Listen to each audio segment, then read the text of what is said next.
Yo, what it do, world? It's your boy, the Toothless Wonder, back with another video as I'm moving and grooving out here in society. Hold on, let me obey the law. But yo, this is like, it's like, it's like washing the window panes of my eyeballs for me to be able to see things apparently for just what they are, which is quite vexing. Oh, yeah. Which is quite vexing.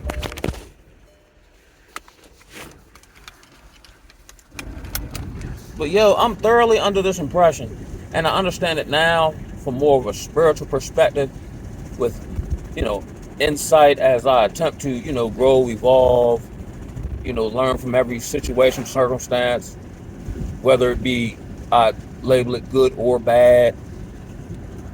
But I am now thoroughly convinced, based on my experience and observations of others who I've had, I don't even know if we were the privilege to peer into these people's personal lives. It's not like, people just go through stuff. Because typically anything you go through is actually supposed to enlighten you, make you, ultimately who you're supposed to be.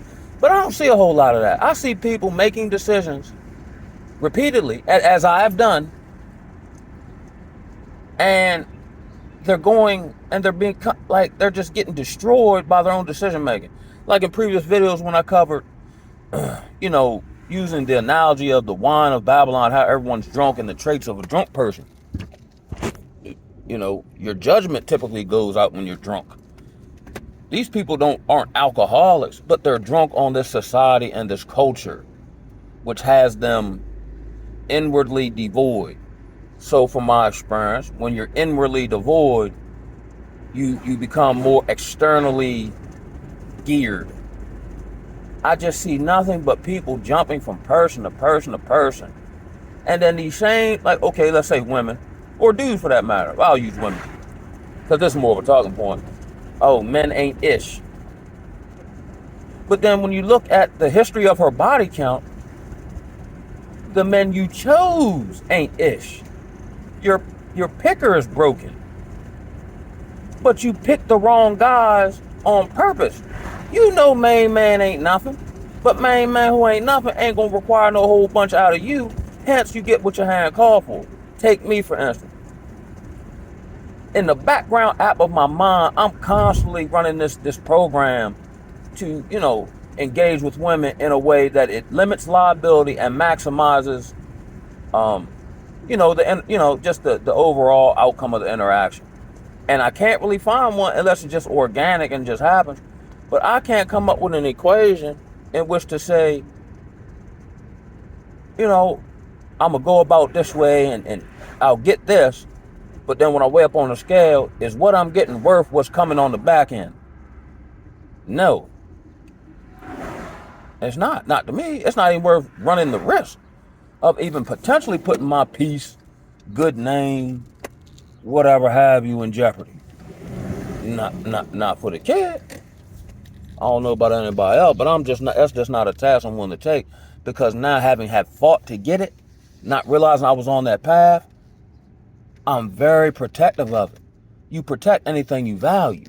So even in reference to, let's say, guys or females who are overly promiscuous, which is another trait of being inwardly devoid, because any person, especially nowadays, to me, the pickings are slim, and I really don't want to sleep with you unless I see some positive, wifely type of qualities in the woman as a human being. So how's everybody doing all this splacking? You know what I'm saying? Because if you value yourself, you like, yo, they look outwardly like, yeah, but you know what? I can't do it. Or you know what? My motives ain't correct. I ain't even going to engage with. Cause I see they vulnerable or see they broken, even if they don't realize. I ain't gonna do that to them people, yo. Just to get my Jimmy rocks off. Yo, I'm thoroughly convinced. Yo, everybody cook, yo.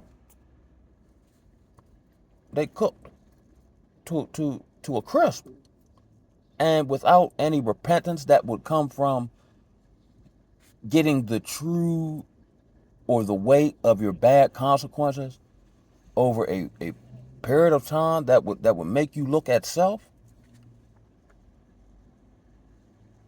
not only is the society done, economically and as far as these institutions and all that, society, the like, here's what I'm saying, right?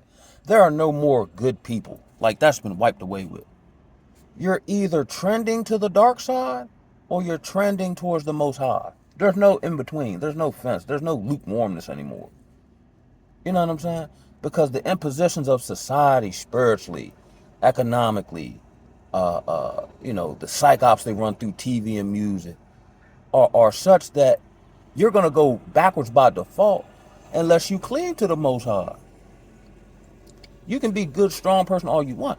Like, okay, I see these various videos of, like, these quote unquote alpha males or whatever, who are alpha based on external possessions.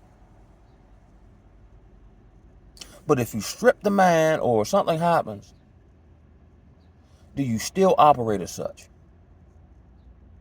If your alphaness is based on anything outside of you, you're not really truly an alpha. Because the alphaness is based on your circumstances, not necessarily who you are. So there's the cloak and dagger with this whole alpha movement. I'll use one of my favorite historical characters, the Spartacus.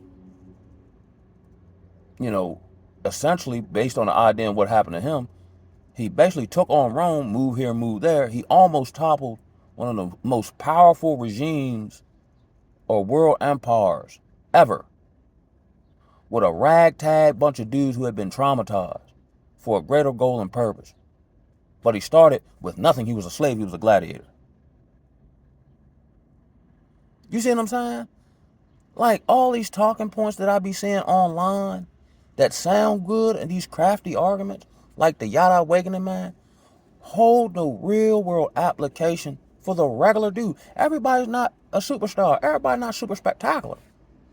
So what does that person do? Like, how do they navigate this world?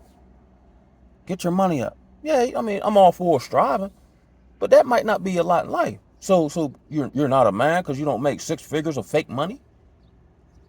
Can you still do that if I take you away? No, actually, you can keep your money. If I drop you off on Mexico, do you still operate the same way? Now, of course, based on terrain, you got to adjust and all that. But do you still do it? Or do your circumstances dictate what you're doing? And I guess they do to a degree. But myself, I tend to operate the same way everywhere. That's why, even though people may not like me for it, even though I ain't done nothing to them, because I try to stand on the truth as I know it to be. Whether I was in the jailhouse, in the church, in the street, on the job, like your guy said, whenever you see me, you see the same face. Now, based on who I'm talking to, the environment, I'll use different tactics, but I'm not putting on a different face. I'll put on a different hat, but not a different face. And I take great pride in that. Without being prideful, of course. But everybody cook, It's almost like I'm starting to see the world from almost a first player video game kind of perspective. You know what I mean? Like, it's just weird, bro. Like, I don't know, cuz. And I see a lot of things in the world that I would desire, but I know it's not for me. Because there's some stuff behind the veil going on. I really don't see a whole lot of people who stick out to me. Because if they stick out to me, that means there's something about them. That means they're not of the world. But I just wanted to come through with a quick one, man. Hey, buckle up your seatbelt. It's all going to be all right, though. Oh,